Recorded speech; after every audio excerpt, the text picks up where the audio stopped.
In this video, we will talk about 5 different fields which you can pursue if you are not that good in programming.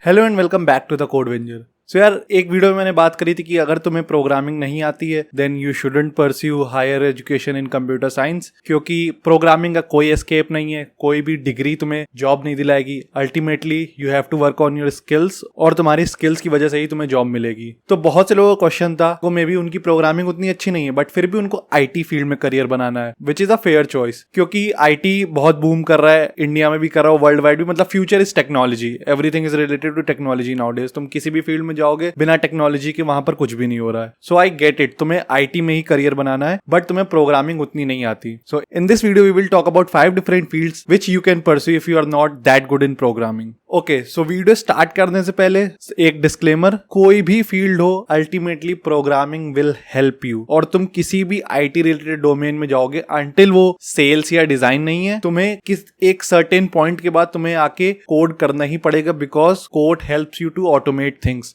बहुत से ऐसे manual task होंगे जो तुम code से बहुत आसानी से लिख पाओगे और अगर तुम्हारी कोडिंग अच्छी तुम उस करियर में हायर रैंकिंग में जा पाओगे. ऑलराइट, एज अ फ्रेशर ये कुछ ऐसी फील्ड्स हैं जिसमें मिनिमम कोडिंग रिक्वायर्ड होती है. जब तुम एक्सपीरियंस गेन करोगे तो मे बी तुम्हें थोड़ी बहुत कोड इन फील्ड्स में भी करना पड़े, but as a fresher we will talk about them. So सबसे पहली फील्ड है बिजनेस एनालिस्ट. अब बिजनेस एनालिस्ट होते क्या है? बिजनेस एनालिस्ट वो लोग होते हैं जो तुम्हारा डेटा क्रंच करते हैं, तुम्हारा डेटा देख के उससे एक वैल्यूएबल इंफॉर्मेशन एक्सट्रैक्ट करने की कोशिश करते हैं जो बिजनेस में हेल्प करेगा. तो बिजनेस एनालिस्ट के लिए सबसे जरूरी स्किल क्या होती है? सीक्वल. तुम्हें सीक्वल क्वेरीज आनी चाहिए, क्योंकि जब हंड्रेड्स ऑफ या मिलियंस ऑफ लाइंस का कोड होगा तो उसमें से तुम्हें कुछ इंपॉर्टेंट डेटा एक्सट्रैक्ट करना होगा. जैसे तुम्हारा मैनेजर बोल सकता है कि मुझे इस पर्टिकुलर डेट का डेटा चाहिए जहां पर यूजर्स ने लेट से ये चीज ऑर्डर करी, अगर तुम जोमैटो के लिए काम करते हो, या फिर तुम्हें जानना है कि एक दिन में तुम्हारे कितने बर्गर्स के ऑर्डर हो रहे हैं. तो ये सब चीजें तुम मैनुअली नहीं करोगे. जब तुम्हारा डेटा सेट इतना बड़ा होता है तुम यूजुअली उसमें क्वेरीज रन करते हो और इस तरह की जो बिजनेस इंफॉर्मेशन होती है उसको एनालाइज करना, कैसे वो बिजनेस में हेल्प करेगा, इस तरह से एक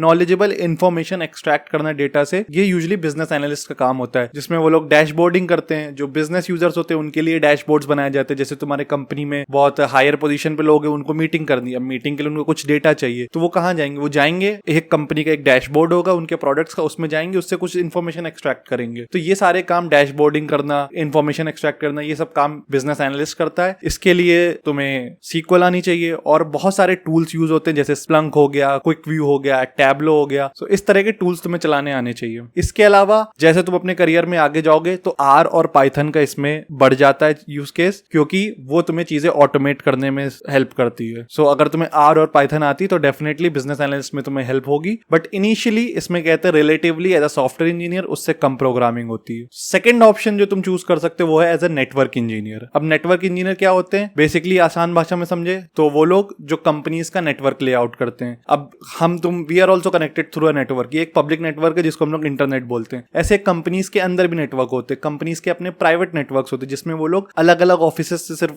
कांटेक्ट करते हैं. फिर कोई एक कंपनी है उसका एक, जैसे फेसबुक का ऑफिस यूएस में भी है, इंडिया में भी है और इस तरह की बहुत सी कंट्रीज में, बट इन लोग को भी आपस में डेटा शेयर करना होता है, आपस में सेम प्रोजेक्ट्स में काम कर रहे होते हैं. तो इनका डेटा कैसे प्रोटेक्ट होगा बाहर से और कैसे ये एक प्राइवेट नेटवर्क में सब एक्सचेंज कर सकेंगे, ये तुम्हारा नेटवर्क इंजीनियर करता है. उसको राउटर्स की इंफॉर्मेशन होती है, स्विचेस कैसे होंगे, वैन नेटवर्क कैसा होगा, तुम्हारा पूरा नेटवर्क की टोपोलॉजी क्या होगी, ये सब चीजें नेटवर्क इंजीनियर डिजाइन करता है. सो इसमें भी स्टार्टिंग में ज्यादा प्रोग्रामिंग नहीं लगती है. तुम CCNA का कोर्स देख सकते हो. यूट्यूब में बहुत सी फ्री रिसोर्सेज जो तुम्हें CCNA सिखाएंगे, क्योंकि सिस्को काइंड ऑफ लीडर है इन सारे डिवाइसेस का. तो ज्यादातर कंपनियों में सिस्को के ही डिवाइस यूज होते हैं. तो आई वुड से तुम CCNA को चेकआउट कर सकते हो एज ए नेटवर्क इंजीनियर अपना करियर बनाना है. और इसके अलावा भी जैसे तुम इसमें भी हायर में जाओगे पोजीशन पे, वहां पर भी ऑटोमेशन स्टार्ट हो जाता है. उसमें जैसे Ansible एक टूल हो गया, बहुत पॉपुलर है, वो सब यूज होगा. तो अगेन फिर से थोड़ी प्रोग्रामिंग आ जाएगी जैसे ही ऑटोमेशन जाएगा, बट ये काइंड ऑफ तुम सभी जो भी आईटी से रिलेटेड करियर है उसमें तुम पाओगे कि जैसे जैसे तुम ऊपर जाते जाओगे अपनी पोजीशंस में ऑटोमेशन किक इन करेगा और उस जगह प्रोग्रामिंग की नॉलेज इंपॉर्टेंट हो जाती है अगर तुम्हें अपने करियर में अच्छा करना है तो. बट इसका भी एक एक्सेप्शन है, जो हमारा 5th और फाइनल जो डोमेन होगी जो मैं रिकमेंड करूंगा उसमें बिल्कुल भी प्रोग्रामिंग की जरूरत नहीं होती और वो लोग इनफैक्ट सॉफ्टवेयर इंजीनियर्स और कुछ केसेस में उनसे भी ज्यादा कमा रहे हैं। बट उसके लिए वीडियो को एंड तक देखना है और सब्सक्राइब करना मत भूलना, क्योंकि तुम लोग से बहुत लोग हो जो सिर्फ वीडियो देखते हो, सब्सक्राइब नहीं करते हो। सब्सक्राइब कर दो यार, इट्स फ्री। अब हमारी जो तीसरी डोमेन है, तीसरी डोमेन हो गई एज ए टेस्टर तुम काम कर सकते हो। आई नो कुछ लोगों का टेस्टर सुन के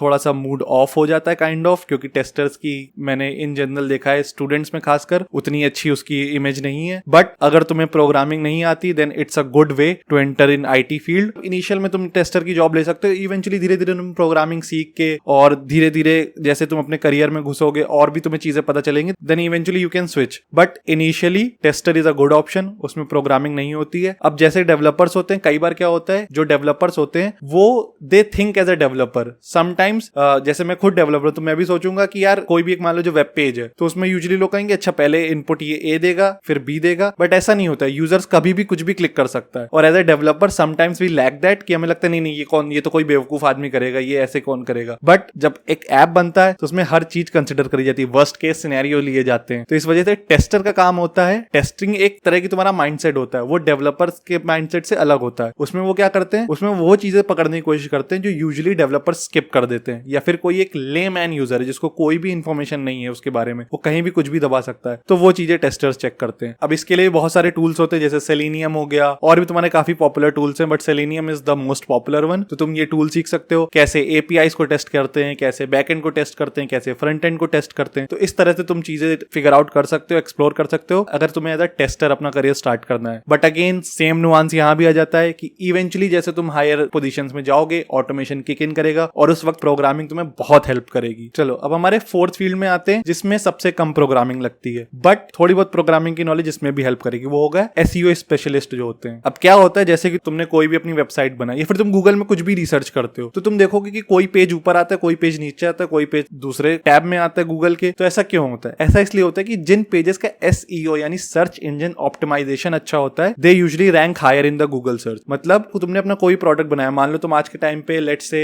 हैट्स बेच रहे हो या वॉचेस बेच रहे हो, तो तुम चाहोगे अगर कोई गूगल में जाए हैट्स और वॉचेस सर्च करे तो तुम्हारी वेबसाइट ऊपर आए, क्योंकि मोस्ट प्रोबेबली मैं या तुम या कोई भी इन जनरल यूजर्स क्या करते हैं, जो ऊपर रिजल्ट आता है उसको क्लिक करते हैं। बहुत ही कम ऐसा होता है जब तुम गूगल के दूसरे पेज में भी जाते होगे। तो इस वजह से एसईओ बहुत इंपॉर्टेंट स्किल है। एसईओ के ऊपर भी बहुत से टूल्स आते हैं तो तुम वो एक्सप्लोर कर सकते हो। बेसिकली एसईओ तुम्हारा बिजनेस वैल्यू प्रोवाइड करता है, कैसे अपनी साइट्स को हायर रैंक कर गूगल में जो तुम्हारे सर्च रिजल्ट होते हैं। तो अब इसमें प्रोग्रामिंग कैसे हेल्प करती है, इसमें उतना ज्यादा प्रोग्रामिंग इंपैक्ट नहीं करती, बट कुछ कुछ जैसे फीचर्स हो, जैसे मान लो अगर तुम लोग में से किसी ने HTML पढ़ी होगी तो उसमें H1 टैग होता है। अब H1 टैग क्या होता है, जो सर्च इंजन ऑप्टिमाइजर्स के लिए जो गूगल के क्रॉलर्स होते हैं, क्रॉलर्स काइंड ऑफ एक तरह से तुम्हारे बॉट्स कह सकते हो उनको, जो सारी वेबसाइट्स में जाके विजिट करते हैं, उनको चेक करते हैं, उसमें देखते हैं कि कौन सी ज्यादा अच्छी हो, किसको ऊपर रैंक करना है। तो यूजुअली जो H1 टैग होता है उससे तुम्हारी वेबसाइट की मेन इंफॉर्मेशन एक्सट्रैक्ट करते हैं कि ये वेबसाइट एक्चुअली में क्या करती है, या तुम्हारा ब्रांड नेम एक तरह से एक्सट्रैक्ट करते हैं। तो ये सब तुम्हें अगर छोटी छोटी चीजें पता होगी, H2 टैग में डिस्क्रिप्शन होते ज्यादातर, तो तुम्हें एसईओ में भी हेल्प करेगा। तुम बता सकते हो, तुम वेबसाइट देखोगे उसमें बता सकते हो इसमें ये कमी, इस वजह से ये तुम्हारे गूगल में ऊपर नहीं आ रही, थोड़ा नीचे आ रही, इस तरह से। तो और क्या क्या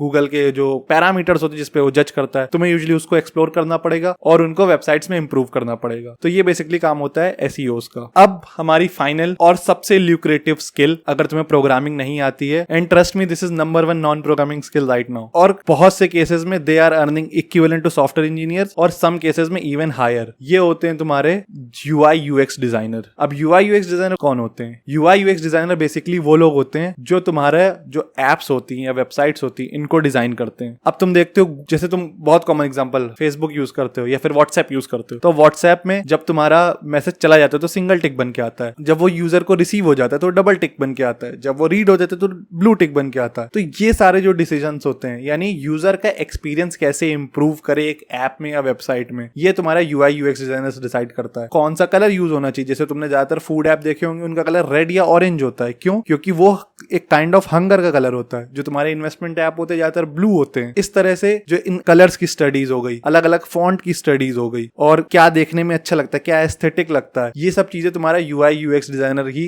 बनाते हैं। और ये बहुत ही इंपॉर्टेंट स्किल है, क्योंकि तुम खुद ही सोचो, तुम्हारे पास 2 वेबसाइट्स हैं या फिर 2 ऐप है, एक का यूआई बहुत क्लटर्ड है, तुम्हें समझ ही में नहीं आ रहा अच्छा इसमें कहाँ लॉग इन करना है, कहाँ पर अपनी डिटेल डालनी, कहाँ पर फॉर्म क्लिक करना है, और एक में क्या है उसमें साफ साफ हाईलाइटेड चीजें जो तुम्हें करना है। तो कॉल टू एक्शन इनको बोलते हैं, वो पहले ही से ही है वहां पर। तो तुम क्या करोगे, तुम वही यूज करो ना जिसमें तुम्हें ज्यादा दिमाग ना लगाना पड़े। तुम बस जाओगे, तुमने देखा अच्छा इसमें ये बटन है, सबसे ऊपर ये दिख रही, ओके ये कर करना है, अब ये करना है, अब ये करना है, तुम्हें किसी ने बताया नहीं तुम्हें और तुमने वो कर लिया। तो ये एक UI UX डिजाइनर के एक्सपर्टीज होती है जो डिसाइड करता है कि कौन सा बटन कहाँ होगा, किस जगह हमारा यूजर का साइन अप होगा, किस जगह उसको पेमेंट के लिए बोलना है। ये सारा एक्सपीरियंस UI UX डिजाइनर ही डिजाइन करते हैं। Trust me, this is one of the best option for non programming jobs. इसमें बिल्कुल भी प्रोग्रामिंग की जरूरत नहीं है and you can earn as much as a software engineer. Alright, तो ये थे 5 ऑप्शंस। इसके अलावा भी बहुत से ऑप्शंस है, जैसे क्लाउड इंजीनियरिंग होती है और डेवऑप्स हो गए, बट उसमें भी काइंड ऑफ प्रोग्रामिंग लगती, तो मैंने वो इंक्लूड नहीं किया है। तो तुम ये सब भी चीजें एक्सप्लोर कर सकते हो। If you want me to make one more video about this topic जिसमें हम और भी ऑप्शन है क्या हो सकते हैं नॉन प्रोग्रामिंग या फिर less programming compare to as a full stack या फिर full fledged software engineer, so let me know in the comment section. तुम्हें ये वीडियो अच्छा हुआ तो लाइक कर देना, नहीं अच्छा लगा तो डिसलाइक कर देना। तुम्हारे जो भी थॉट्स है वो कमेंट में लिखना, और again don't forget to subscribe the channel. Alright, see you in the next video.